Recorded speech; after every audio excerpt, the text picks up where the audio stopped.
Okay, come follow me again for this week. We're doing sections 51 through 57. So there's several sections in here. Most of these are pretty short sections. I don't have a lot of notes in here. A couple thoughts I wanted to leave about these sections, though, is there's really good information. There's really some good things in here to talk about. Some of these are a little bit more modern in ideas, so we don't have a ton of like other teachings in the scriptures that can come along with these, because we're talking about the law of consecration. So this is a principle that most everybody in the church these days at least has an idea of.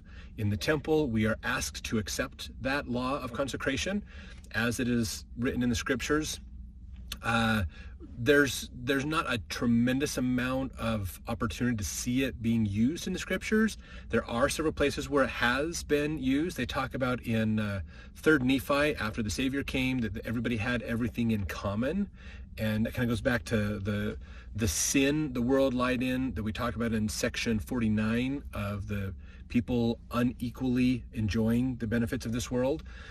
So during 3rd Nephi, when the Savior came to the American continent and talked to the people and really started the gospel more here, the Christian church here, things like that, that it helped, they lived the law of consecration.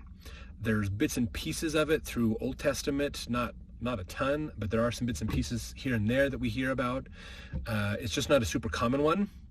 So it is something that they did try to live in the early days of the church. And I highly recommend reading the book, The Saints, to gather more information about this and what happened with Lehman Copley. Some of these verses, sections here this week will talk about that experience. He's basically a guy that had a lot of land, and he was asked to give that land to the settlers that were coming in, so they would have an inheritance, a place for themselves to live. And at first he thought this was cool, but then he decided that he should get paid for the giving up his land, and got a little bit more capitalistic in his opinions and ideas, and that went against the teachings, and so he wouldn't change, and so there's problems. So it's very common. The Lehman Copley story is one that's well worth looking at and asking yourself, where in my life am I acting like Lehman Copley? Just to give us some, again, the patterns that we talked about last week. Patterns repeat, and we can learn from these patterns, and if we don't, we're bound to just repeat the problems of those patterns again. So here is some good information here about the law of consecration. A couple things real fast about this. This is so important to understand. Consecration is not about stuff. Most people want to make the law of consecration about stuff. And I believe that is Satan trying to convince people and redirect them to not look at the truth. Consecration is not about stuff. Yes, it involves stuff, but it's not about the stuff. Okay? This is a problem issue when you think from if you're coming from a standpoint of capitalist society, you look at law of consecration, and there's two major perspectives that you get if you come from a capitalistic perspective. One is you get this idea that property rights don't matter, and so you start thinking socialism. And there are some ideas or concepts that seem familiar between socialism and consecration in there, but there's not a lot, truthfully.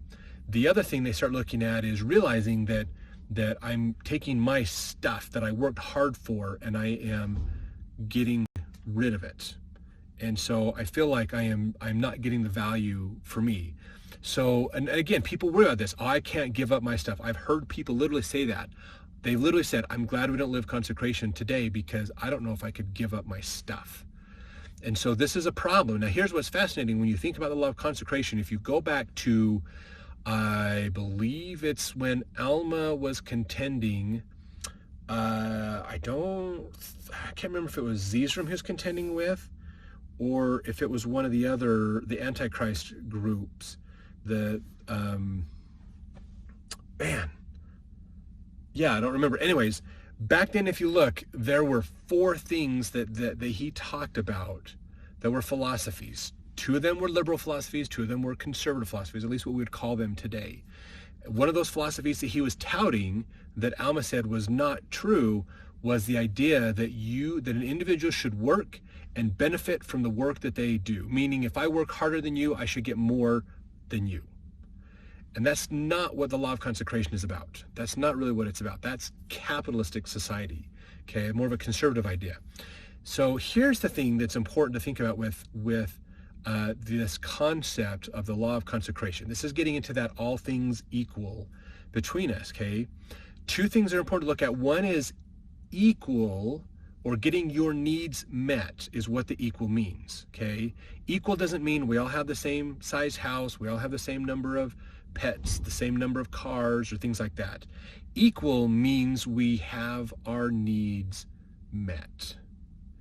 That's different. This is where consecration does not coincide with socialism, because socialism thinks equality is everything is the same, and it's not. That's not true, okay, at all.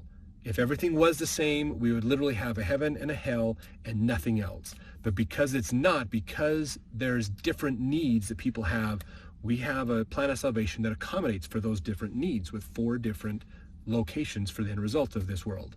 So this is the thing to realize. Getting your needs met is what it's about, okay? Not having the same as everybody else.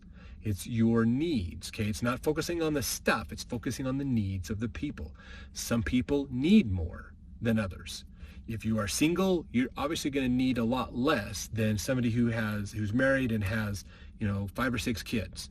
So that is the needs. People who are really sick, who have lots of health problems and they can't physically work and do things, they're going to need more help than those who can work. Okay, so that's just how it works out. It's about meeting your needs. When your needs are met, then you're happy. You don't need to worry about it above and beyond your needs. So that's an important thing to think about. Now, the other thing, and this is the main crux of the law of consecration, again, it's not about the stuff. It is about helping others. So if there's a time in the future, which there probably will be, whether that's, I don't know if it's before the millennium, most likely during the millennium, we'll be practicing law of consecration again. During that time, it's important to realize that when law of consecration is in effect, it's not about saying you have too much stuff, you need to give some to those who don't have enough. It's not about that at all. When you are more worried about taking care of somebody than you are of owning things, that is what consecration is about. Let me say that again. When you want to give up, when you are willingly wanting to give up your stuff and willing to even change and downsize your lifestyle so that you can help somebody else out to improve their life, that is what consecration is about. It's about loving people. It's not about the stuff. The stuff can come and go. It's about the people and helping people out. Now, we see this in small glimpses in life sometimes. Maybe we see this in the idea of a parent and a child. Parents are willing to sacrifice. They'll take their money that they've been saving to buy something for themselves, and they will use it to help their children out because their children need it more than they do. That is the beginning of those ideas of helping. When we're willing to do things to help others and even downsize our lifestyle so that we can benefit others, that is consecration. Sometimes you hear about this when people have lots and lots of money and they literally give it all away and they just live have a normal house, normal life, because they're using that extra wealth and all those things that they accumulated to benefit others. That's what the law of consecration is about, okay? Willing to sacrifice for the benefit of others. That is what it's about. So think about that. What would you be willing to give to help your neighbors out? What if your neighbors lost their house? Would you help them live in your home? Would you be willing to trade with them? Would you be willing to work with them? This is what consecration is about. And if you think about this from a standpoint of a whole economic structure, like an entire country, if the whole country thought this way, holy cow, can you imagine how amazing our economy would be? I mean, think about it. Instead of you having to worry about, hey, we got in a car accident, we did not anticipate these kinds of medical expenses and the surgeries and things. If that happened and someone said, you know what, I'll pay for it, don't worry about it. Or the insurance companies, the hospital said, you know what, we got it covered. We're going to be okay. Or, hey, you know what, I'll tell you what, We'll do this in trade. You're a plumber. We have plumbing problems in the hospital we could help with. Or we got this other patient who needs help with this or whatever. That's what it comes down to. Loving the people and helping the people more than loving the stuff. And I have to say, unfortunately, in today's world, most people tend to love stuff more than people. And we see this even with pets. I'm shocked at how many people would rather shoot a person than shoot a pet. And it's just crazy how some of this works out. But here's the thing is loving people more than stuff, okay? That is what consecration is about. So when we can get to a point where we're willing to sacrifice all of our stuff to help somebody, that's what it is. In fact, if you look at the New Testament, there's actually this is the only time in the New Testament you really see an example of consecration. When in the New Testament, the rich young man came to the Savior and said, what do I need to do else to get the kingdom of heaven? Because I have done all the things, I fulfilled all the laws of Moses, I've been nice to people, I do things, I help out, I do what you've asked people to do. What am I lacking in? And the Savior said, sell everything and give it to the poor, and then come follow me. He wasn't saying that being wealthy is a bad thing. What he was saying was live the law of consecration. And it was also telling this young man, here's the falsehoods in your life that you are following that you need to get rid of. And that was wealth and personal accumulation of things. And that's where that young man struggled, was he really, really struggled with giving away everything. Hopefully he did. But I don't know. We don't hear the rest of the story. But that's what it comes down to. Are you willing to sacrifice all of the stuff of this world to follow Christ? And if Christ asks you to give it up to help somebody else out, are you willing to do that? It doesn't matter whether you are rich or not. This is the problem, okay?